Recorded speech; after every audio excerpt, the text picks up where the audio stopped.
We are live. This is Darnell Kimball Jr. Welcome to FinLit Live. I'm super excited. If you are watching this live, go ahead in the chat, type hashtag live. If you are watching the replay, type in the chat hashtag replay. I like to know who's all participating and watching the show. Just to give you a little background, FinLit Live stands for Financial Literacy Live. And so growing up, I felt like money was a taboo and I didn't get financial education.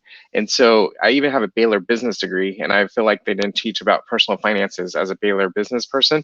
And so that's what I'm doing. Like my lane, I'm an insurance specialist. I've been in the insurance industry over 11 years now. And so if you have any insurance company questions, reach out to me. But I stay in my lane. I don't pretend like I know everything. So what I'm doing is I'm bringing on experts from various financial backgrounds, whether it's a real estate to cryptocurrencies to budgeting to credit scores, whatever, and I'm picking their brains. But today it's actually a really, really special show because my guest just disappeared, the joys of being live. So basically, we're going to be talking about Ovarian Cancer Awareness Month, which starts in September. And September is around the corner. I can't believe it's a couple of days away. My birthday is on September 5th, by the way. But anyways, so my guest just jumped back on. So let's go ahead and dive in and let's get.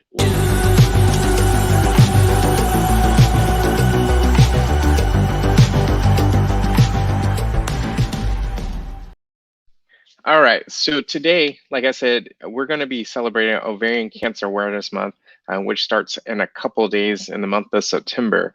And I have a very, very special guest. Her name is Kirra Jones, and she has a very special story to share with us as far as her experience and what she's doing with it. But with that, let's go ahead and bring on Kirra Jones and add her to the stream here. Hey, Kirra, how's it going? You are muted. Can you unmute yourself? Can you hear me now? I can hear you now. Perfect. Okay. How are you doing today? Oh, it's such a beautiful day. It's not that hot today. Yeah, it's a blessing. Yeah, we have that hurricane swirling in the Gulf of Mexico right now, heading towards Louisiana. So, but I guess the byproduct of that is we're staying a little bit cooler here in the Houston area, right? Oh yes, we are. So, well, I just wanted you to introduce yourself. Let us know who you are, where you're from, what are you up to nowadays? My name is Kirra Jones. I'm from Houston. Well, originally from Denver, Colorado, living and residing in Houston, Texas now. And I'm on here to make awareness to you that in September, starting the 1st, it's a National Ovarian Cancer Awareness Month. And we go by wearing teal to highlight the ovarian cancer. I am a survivor myself. I am 19 years free. And with God's grace, next year be 20 years free. And so I'm on this show today to help you be aware that ovarian cancer is very important and that you can get it as young as 6 or 7 years old.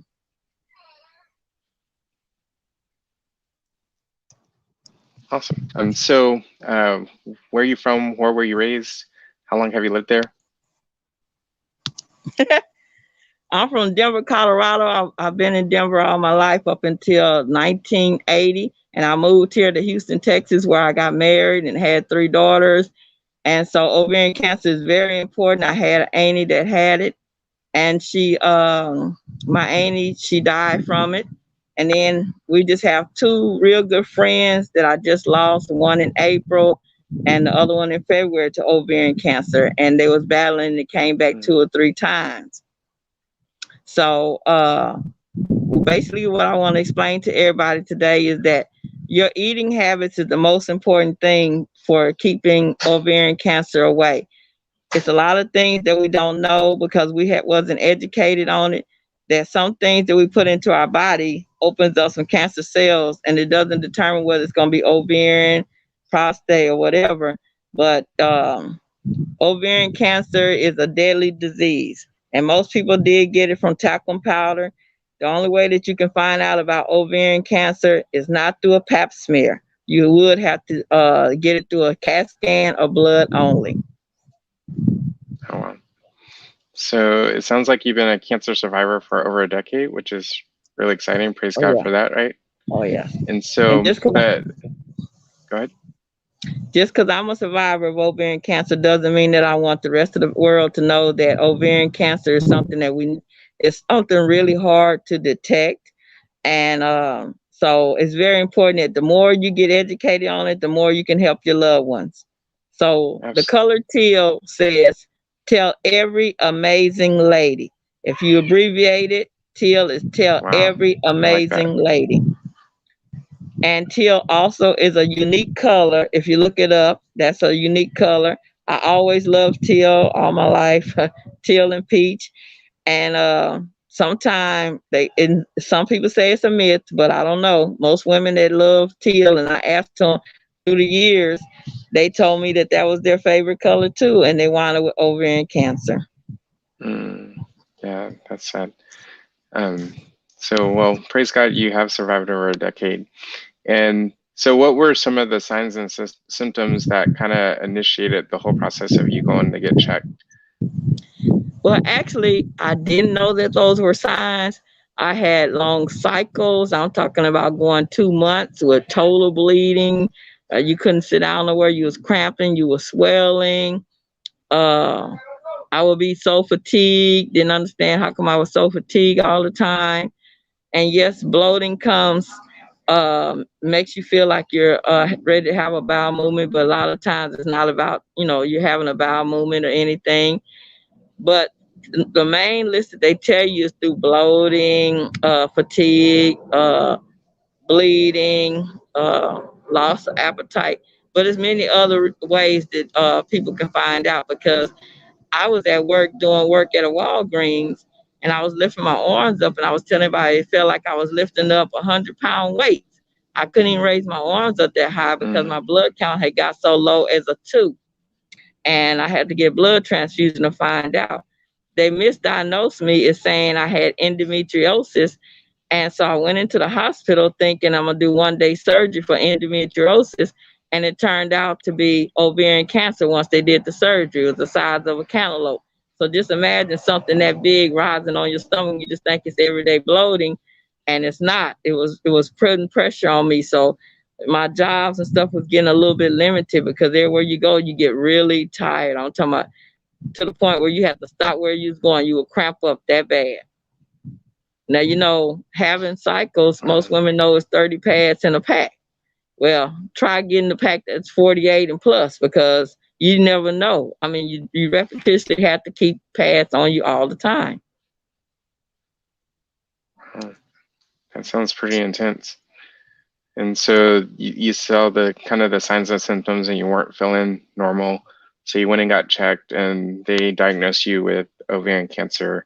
Tell us about that process of the diagnostic process. Like, did you go to your primary care physician and then they sent you to a specialist, or what was that Well, process like for you? I was going to a regular general practice, and then I kept saying, I'm going here too regular, and I don't understand how come he can't tell me what's wrong with me. They kept giving me shots to stop you from having the cycles. A lot of people don't know that they can give you a shot. I forgot the name of it at this moment.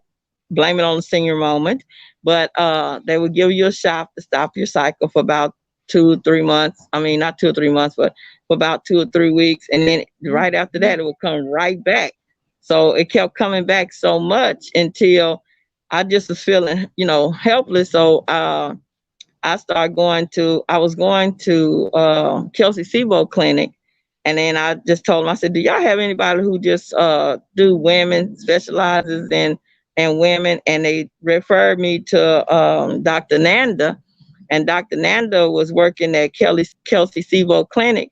And so, you know how doctors leave the clinic? I started liking her because it seemed like she was very detailed in what she was doing.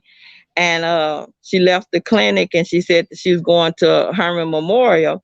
And I said, well, she done told me more working with her than I've been knowing in the last 7 years with these other doctors I done had. So I followed her. And when I followed her, that was the best thing that happened to me. Because again, like I told you, she did not think it was ovarian cancer. When they did the test, they did the CAT scan, it diagnosed it as endometriosis.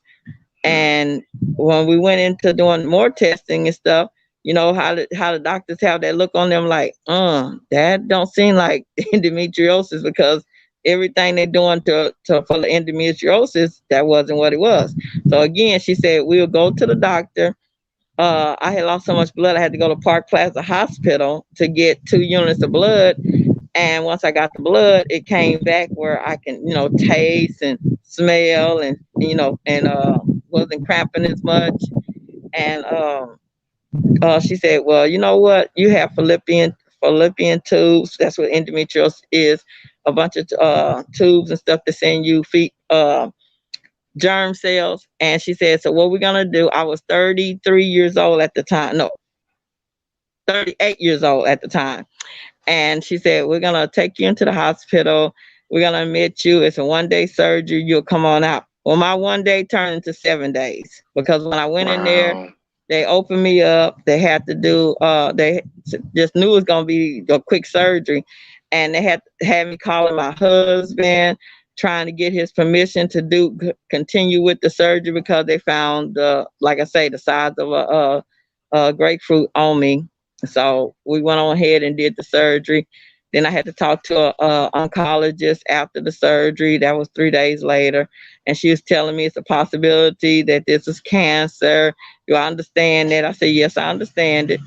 And she said it turned out to be that it's ovarian cancer, and that we're gonna do some more testing and everything, and we'll let you know if we got it all. And I said that'll be perfect. So they did some more tests and everything, and they came back a week later and told me that they believed that, again, that feeling of not knowing for sure. They believe they have gotten it all, and they just send you home with some pain pills, and tell you to be careful because you had a massive surgery. It's a bikini cut, just like if you have a baby cesarean. And so I went on ahead and went home, and try to heal from that. Well, a week later, you have to go back to the hospital, and that was to let the oncologist sit down and talk with you, try to get you on chemo or radiation. And when she talked to me, she said, "Miss Jones, uh, let me explain to you. Do you know about radiation and chemo?" And I said, "Well, I heard something about it." She said, "I want to explain to you that there's some pros and some cons about it." I said, "Well, let's go with the pros." She said, "Well, with the pros, it may not come back." But that didn't sound too promising to me. And I said, "Well, what is the cons?" She said, "The cons is it might open up something else that you already have inside of you." With me being Hmm. a lupus free person, 21 years of that, I was like, "Oh, I don't want that to come back. I can't see myself on all that kind of medication." I said, "Well, I'm gonna take the pros and the cons, and I'm not doing the chemo at all." So that was my choice. I'm not asking anybody else to do what I did, but I did not take the chemo or the radiation, and I'm here today as a survivor with no extra issues or anything going on, except for making awareness to everybody else. And I joined MD Anderson Overcome, uh, and that's a nonprofit organization that makes awareness to the women here in Houston about ovarian cancer, and how the doctors come in and explain a lot of things to you about the generics, and how everybody can get it. And if you just because you have breast cancer does not mean that you cannot get ovarian cancer. That's something that people should take under consideration. Or if you have ovarian cancer, doesn't mean that you can't get breast cancer later. So it's just something that we all need to know about. Breast cancer, ovarian cancer, they are two different things, but they in your body they both come together. Wow. So it sounds like you didn't do any chemo or radiation treatments then? Oh no, no chemo, no radiation. Wow. I just lost two Wow. real good friends that went through radiation several times. And I tell you, Mm. several times. And I'm not knocking anything the doctors do, because the doctors do great jobs, most of them do. But what I am telling you, that the doctors can only go by what you tell them what's going on with your body until they do the x-rays, the CAT scans, or your blood work. So with you being the person of your body, you should know if I eat this apple today, it's gonna give me bowel movement or not. You should know if if I go out there and start running and I start hemorrhaging, it's a possibility I might have something. It don't just consider it as a heavy cycle, because that's not what that is. A heavy cycle, or you can be Monday a heavy cycle, maybe Tuesday nothing at all. But with ovarian cancer, you're gonna have that same thing Monday, Tuesday, Wednesday, Thursday, Friday, and Saturday and Sunday. Wow. Yeah, that sounds But intense. Well, yes, praise and I God wanted that to tell. you're on the other side of it and that you're a survivor. Oh yes, I also want to share with you that it is very imperative that you get insurance, because it's not good to go under surgery and not have uh, life insurance of any kind. When you're going through surgery, it's a possibility that, we don't like to say it, but it's a possibility you may not come out. So it's better to have the insurance and prepare for your life, because even with all these other conditions that's been going on in the world today, storms and different things, we have been losing a lot more younger people and a lot more older people. And so I would really recommend that you get insured so that you can have something to be happy about. And like I say, health insurance is great, but Absolutely. I am really for life insurance more, because that's the one that's, we're showing our loves and we care enough about them to insure ourselves so that they don't have any worry. Absolutely. And honestly, that's why I do what I do, because unfortunately, stories like yours is far too common. The stats are 1 in 3 men and 1 in 3 women will get cancer in their lifetime. So if there was a third person on this chat, that means one of us, statistically speaking, would get cancer, and that's unfortunate. And the reality is, I know COVID is the big hot topic right now and the thing that's in the media every day, all day. But the reality is, last year, even in 2020, more people still died from heart issues and more people still died from cancer than even COVID.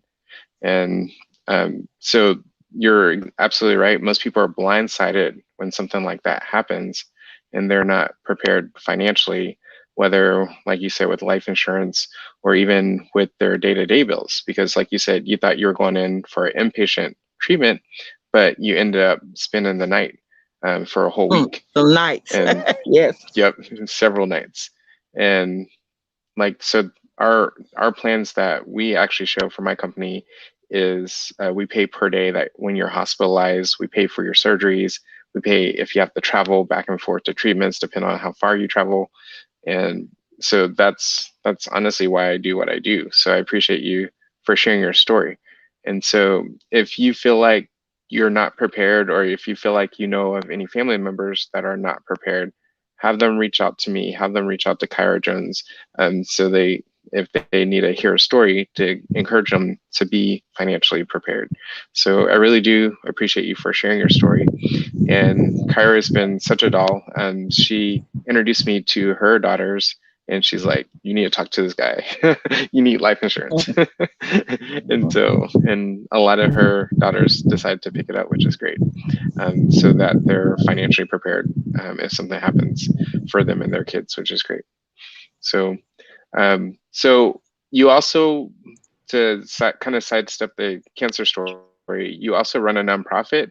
And I just want you to talk a little bit about your nonprofit and what you're up to with your nonprofit that you have. The name of my nonprofit is called Overcome. Overcome. Oh, listen to me. I am so sorry, y'all. I'm in so many things. The name of my nonprofit is Our Day Out Club. Our Day Out Club was the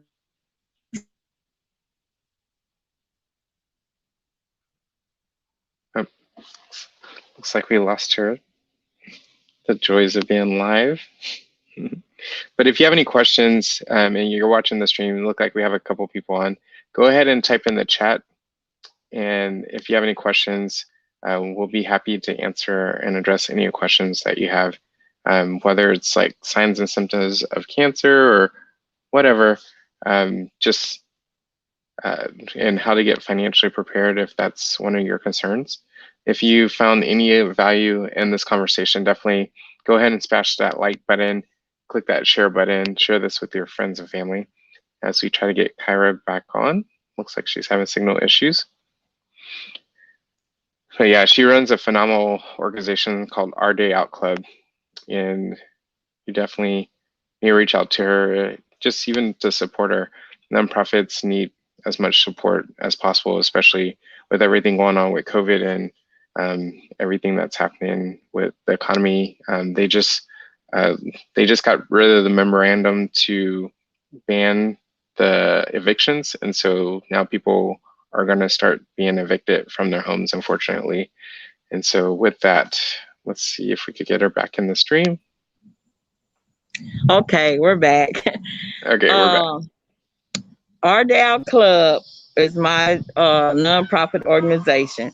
I have had this organization since '94, but I just signed up 10 years ago and celebrate my 10 years anniversary. Our Day Out Club was designed to help people, the senior citizens, to get back into the groove of wanting to be out and among other people without isolating themselves and feeling like everybody has left them out and dealing with caregiving stuff.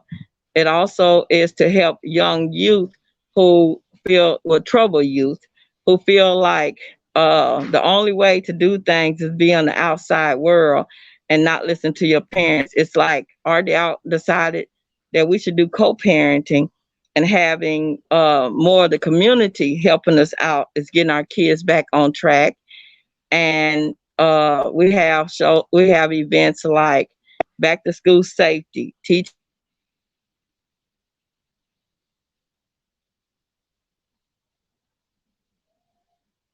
Okay, it looks like we're having technical difficulties with her. I think she has a poor signal.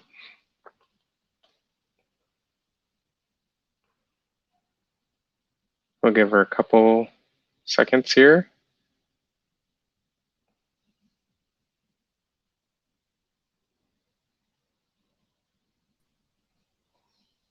Sorry about that. I'm at work, and as I was talking about the senior care, I am a caregiver. I take care of seniors every day, and they don't too much do internet, so we're trying to work with what we have at this moment.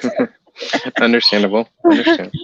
But our Day Out Club, I came up with that name because when there's two or more that join, just like they say in church, it become our and not just mine or yours. And day is any day that you pick through the week that you like to be together and enjoy networking and communication and friends with ladies and gentlemen. Out means we're outside. We're among anybody. And club, I couldn't figure out what should I say. I was looking at Joyce Myers when she first came to Houston, and she had all these people out there, and she was telling her story, and they was interesting. I said, Lord, I want to be like Joyce. I want to be able to tell my story. I didn't ask them about the money, because if I would have did that, I think I would have had a lot of money by now. But I just told them I want to be able to transition people and change people's way of thinking from negative to positive, including myself. And you'd be surprised that when you start something up and you start listening to other people's stories and everything, it kind of helps you. It's like I'm listening to what you're saying, but I got some of the same issues or some a little bit more, and I really couldn't label what I want to do because there were so many things I wanted to do to help people out. So I brought it down to 6 things that I realized that was the most important thing that I seen people needed. 1, people need love. 2, they need security. 3, friends. 4, finances or helping you balance in finances. 5, companionship. Some people are widows and they didn't have husbands anymore, so they kind of lost their life. They just stopped. They didn't know what to do, and so teenagers. With my grandkids, they kind of helped me decide on what teenagers need. So I decided to do Teen Talk Day, and that is they can talk about anything they want to talk about, and we have to just be quiet and don't say anything and listen, because a lot of times when you get a bunch of teens together and they really talk, and they realize that you're not going to say anything. You'll be surprised what you hear out of some of those conversations that can help you as an adult to help, for the team. So we have in February, well, in January, I call it Sweet Time. Sweet Time is when all the ladies, sorry, gentlemen, but all the ladies come together. We bring our comfort food and our comfort drinks. It could be H2O or whatever it is. I'm not gonna say anything.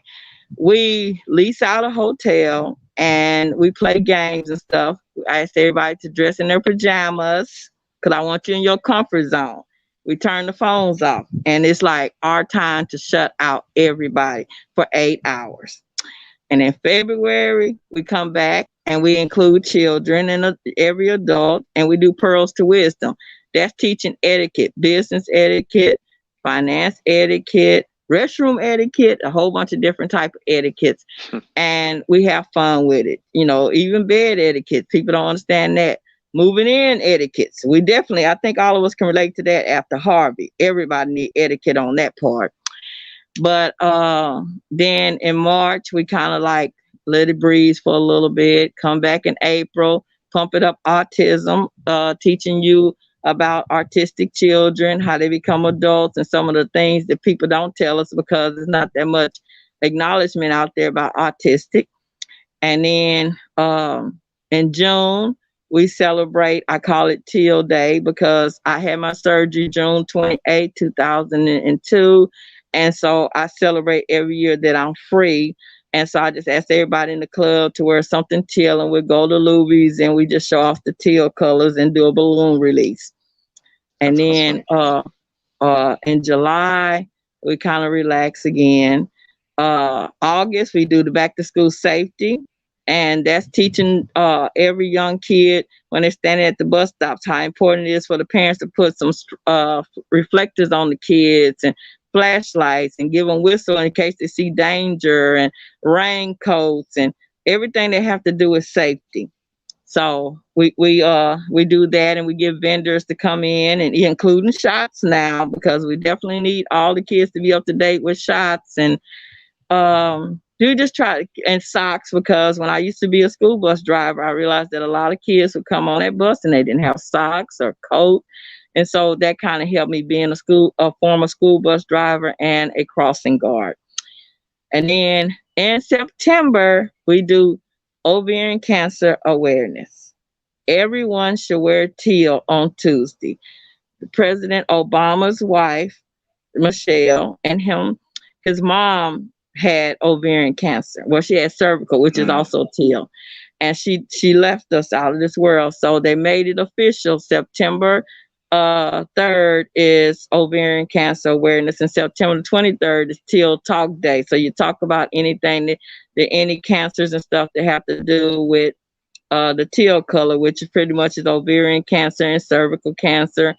And thyroid cancer has teal in it. It's teal, purple, and pink. And so we call it the Teal Talk Day. The National Teal Talk Day is September the 23rd.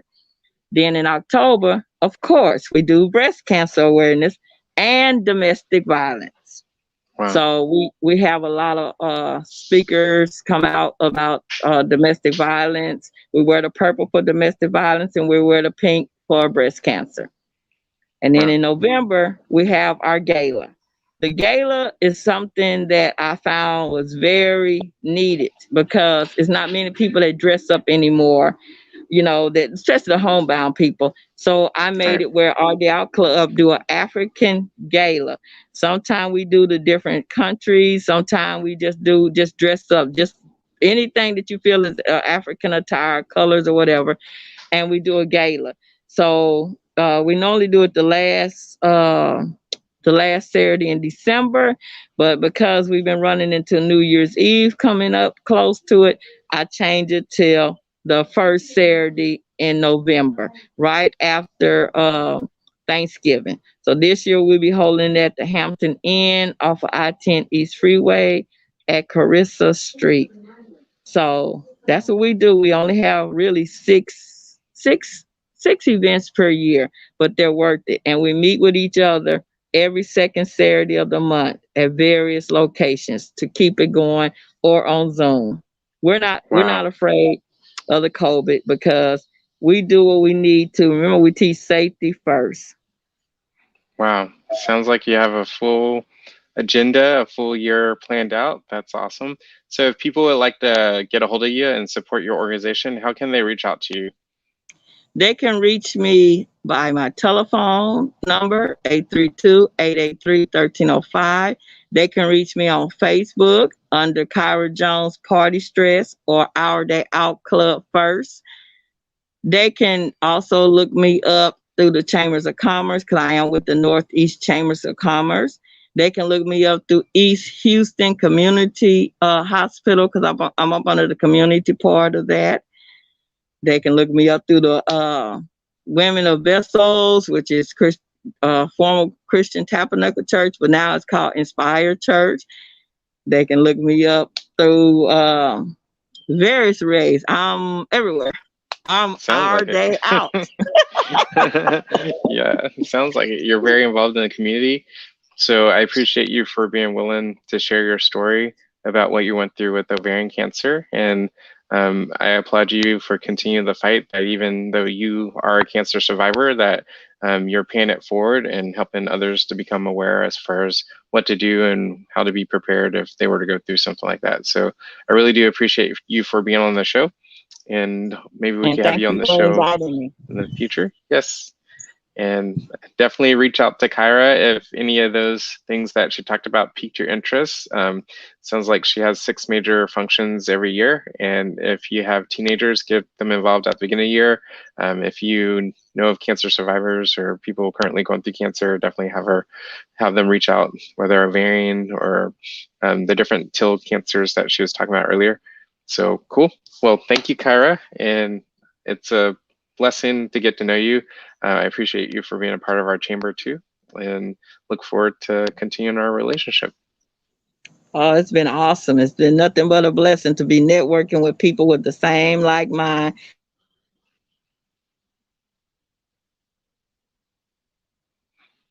Awesome. Well, it looks like we lost her. Well, I appreciate you guys for jumping on today. Once again, Finlit Live. If you got any value out of today's show, go ahead and go to YouTube.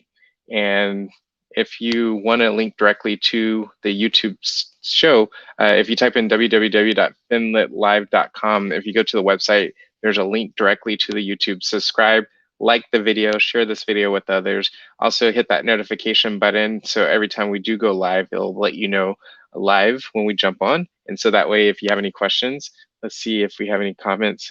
My cousin BB is who we call her.